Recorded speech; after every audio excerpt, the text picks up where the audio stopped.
வணக்கம் மக்களே, எல்லாரும் நல்லா இருக்கணும்னு சொல்லி சாமி கும்பிட்டாச்சு. சொந்த பந்தங்கள், நம்மளுடைய வீவர்ஸ் எல்லாரும் நல்லா இருக்கணும். இந்த நவராத்திரி 9 நாளும் நம்மளால் முடிஞ்ச அளவுக்கு பிரசாதம் வச்சு தீபம் ஏற்றி கும்பலாம். ஆனால் ஏதாச்சும் ஒரு கொஞ்சமானாச்சும் ஒரு பிரசாதம் வச்சிடணும் தெய்வங்களுக்கு. நம்ம வீட்டில் இருக்க படங்களை வச்சே கும்பிட்டா போதும். அம்மனை கும்பிட்டு வழிபட்டோம்னா நம்ம குடும்பம் நல்லா இருக்கும். நமக்கு எவ்வளோ பெரிய கஷ்டம் வந்தாலும் நம்மளால் தாங்கக்கூடிய அளவு தான் அம்மா கொடுப்பா. ஏன்னா தாங்க முடியாத அளவுக்குலாம் கஷ்டம் கொடுக்க மாட்டா. அதனால் இந்த 9 நாளும் என்ன பண்ணுறீங்கன்னா எல்லோரும் அம்மனை கும்பிடுங்க.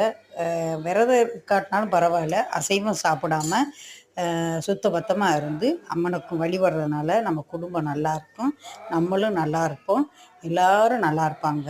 புரியுதுங்களா? அதனால் இந்த கலியுகத்தில் அம்மனை நம்ம கும்பிட்டே திரும்ப 9 நாளும்.